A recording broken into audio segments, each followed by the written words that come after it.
کہ بدر کے تھے جتنے مقتولین ان کا انتقام اہل مکہ چاہتے تھے لیں گے گر کے جنگ عام، اہل مکہ چاہتے تھے لیں گے کر کے جنگ عام، جس کے باعث 3 شخصوں نے اٹھایا یہ فساد، بدر کے ہر مرنے والے کو دلایا، سب کو کیا یاد دلایا؟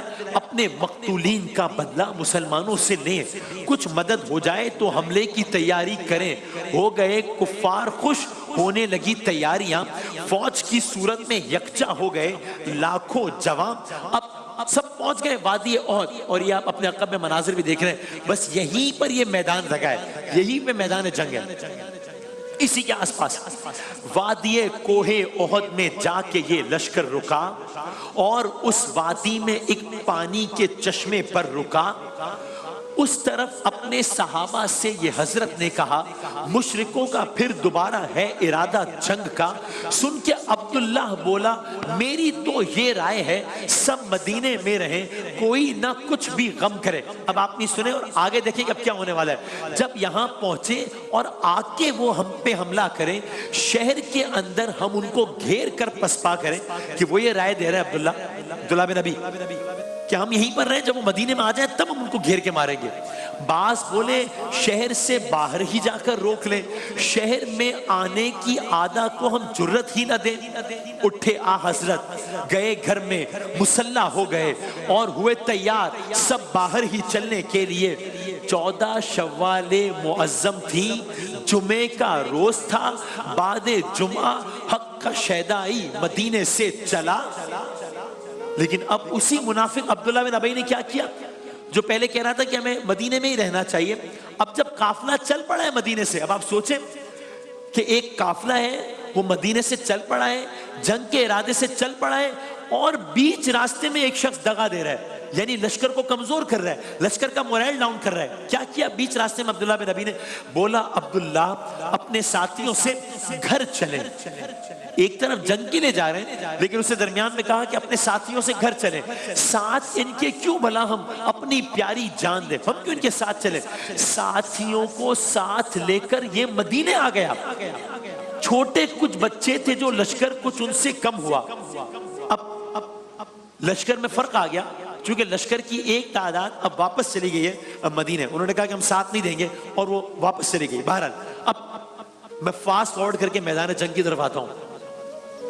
دونوں جانب ہر طرح تیار فوجیں ہو گئیں، جنگ کے ماحول میں جو ہر طرح سے کھو گئیں۔ ہو گیا جب مشرکوں کی سمت سے آغاز جنگ، اہل دی کی سمت سے بھی چل پڑے تیر و تفنگ۔ حضرت حمزہ دو دستی وار میں تھے بے مثال، جوش دی میں بڑھ گئے جہاں کا نہ کچھ آیا خیال، پھیر کر مارا اسی وحشی نے حربہ بے پناہ۔ اللہ اکبر، کیا کہنے حضرت حمزہ کے، کیا شان ہے حضرت حمزہ کی، کیا محبت تھی رسول اللہ کو حضرت حمزہ سے، کیا محبت تھی حضرت حمزہ کو رسول خدا سے، اور کیا ان کی شجاعت کی حضرت حمزہ کی۔ سید الشہداء کہا گیا ان کو۔ حضرت حمزہ دو دستی وار میں تھے بے مثال، جوش دی میں بڑھ گئے جہاں کا نہ کچھ آیا خیال، پھینک کر مارا اسی وحشی نے حربہ بے پناہ، بے خیالی میں لگا اور ناف تک پہنچا وہ یہ شہادت امیر حمزہ بیان کر رہا ہوں میں رضی اللہ تعالیٰ عنہ۔ زخم وہ کاری لگا چکرا کے فوراً گر گئے۔ یہاں حضرت حمزہ کو زخم لگ رہا ہے لیکن وہاں رسول اللہ مغموم ہو رہے ہیں، یہاں حضرت حمزہ زخمی ہو رہے ہیں لیکن وہاں رسول اللہ مغموم ہو رہے ہیں۔ زخم وہ کاری لگا چکرا کے فوراً گر گئے اور تھوڑی دیر میں ہی راہیے جنت ہوئے۔ زخم وہ کاری لگا چکرا کے فوراً گر گئے اور تھوڑی دیر ہی میں راہی جنت ہوئے۔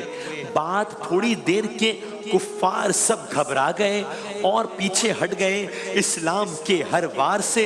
جب مسلمانوں نے دیکھا بھاگ نکلے اہل کی، سب مسلمان آ گئے مال غنیمت کے قریب۔ اہل کی نے جب یہ دیکھا کر دیا حملہ ایک اور، آنکھ اٹھائی جب مسلمانوں نے دیکھا تو دیکھا بغور، سر پہ دشمن کی اب منظرنامہ ذرا پلٹ گیا، سر پہ دشمن کی ہے تلواریں، پریشان ہو گئے منتشر سب ہو گئے اور جا بجا سب ہو گئے۔ دفعتن آگے بڑھتے ہیں، دفعتن پھینکا کسی کافر نے ایک پتھر ادھر، اللہ اللہ، دفعتاً پھینکا کسی کافر نے ایک پتھر ادھر جس سے ٹوٹا دانت ایک حضرت کا، لعنت کفر پر، یہ سرکار دو عالم صلی اللہ علیہ وآلہ وسلم، دفعتاً پھینکا کسی کافر نے ایک پتھر ادھر جس سے ٹوٹا دانت ایک حضرت کا، لعنت کفر پر۔ تھا مسلمانوں کے لشکر میں بے حد انتشار، ہو رہے تھے کافروں پر بھی ہر جانب سے وار۔ بس داستان ختم ہو رہی ہے۔ یہ لڑائی شوکت اسلام کی بنیاد تھی، بالآخر نتیجہ حق میں آ گیا۔ یہ لڑائی شوکت اسلام کی بنیاد تھی، جس میں ایک دنیائے خوشنودی رب آباد تھی۔ اس میں ہی بو جہل و عقبہ مشرکی مارے گئے، جس قدر مسلم مرے جنت میں وہ سارے گئے۔